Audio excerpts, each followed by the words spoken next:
In 2009, I attended the wedding of News International chief executive Rebecca Brooks. The ceremony took place by lake at a country estate.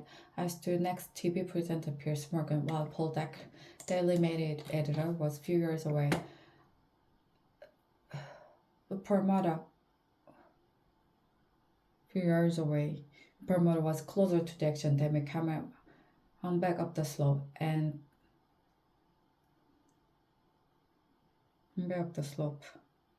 Gordon Brown, then Prime Minister, arrived late, with all eyes turning to him as he walked down to the lake.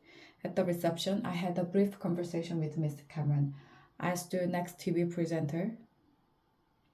I said I hoped he would not win the upcoming election, but that if he did, he wanted to act to improve political debate and standard at the press. I would support him, but for some time, the journalists in me had known that the relationship between politics and the media was not serving the public.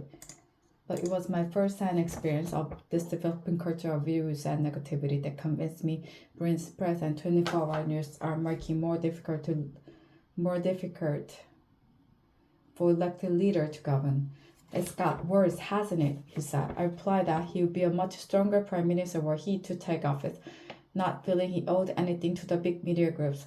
At one point, Mr. Murdoch joined us, and we changed the subject. Perhaps we should not have done so, but that we did, however, illustrated something of the dishonesty at the heart of what are essentially political and commercial relationships. It is not easy to do what Ed Miliband, Labour leader, did last week, make himself an enemy of some of the media's most powerful forces. He was right that Labour got too close to News International, but he was also right that given the media bias against it, he knew why we tried to level the playing field.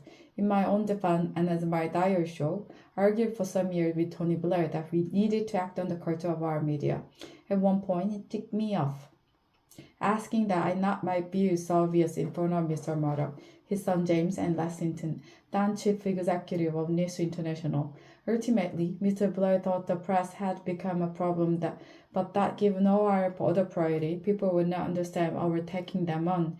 He also thought it would look like revenge for the fact they had turned against it. And there were political considerations too. Trying to govern and win election is hard enough without the press being against you. Except that for all of us, at times media support was something we created at the expense of position of principle on media issues. But that trap has now been sprung. The latest revelation have forced the police, News International, and the government to act. The police will now be more vigorous. News International will continue with their kamikaze crisis management, which one day will be studied as a textbook case of how not to do it. But the most important developments are the Prime Minister due increase into press practices and a new system of regulation. These mean we now have once in a generation opportunity for a new settlement between politics, the media, and the public.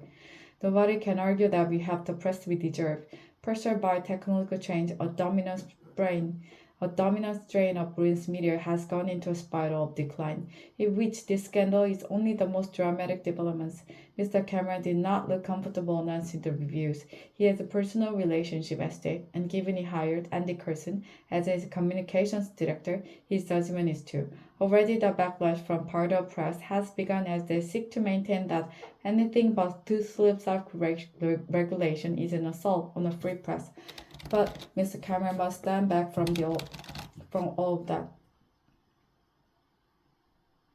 and ask himself what is the right thing to do. He did some of it last Friday. The judicial inquiry should be far-reaching. The news of the world is far from alone the use of dubious and illegal practices, as widely ignored reports from the Information Commissioner have shown. Part of Britain's media reminds me of the trade union before Mrs. Thatcher. They feel untouchable. As I say above, Labour could and should have done more to deal with the fear beast. But just as the MP expenses scandal emerged from the failure of Mrs. Thatcher's government to tackle MP salaries, so the system by which she showered honours on editors and owners, a practice to which we put an end with a rule that no serving editor could be honoured, means she too has something to answer for. Whatever the past, it is Mr. Cameron who must lead the country to a better place. Mr. Miliband has shown himself capable of playing a good and principled part, and so should the public. Ultimately, political debate will only improve if the public wanted to.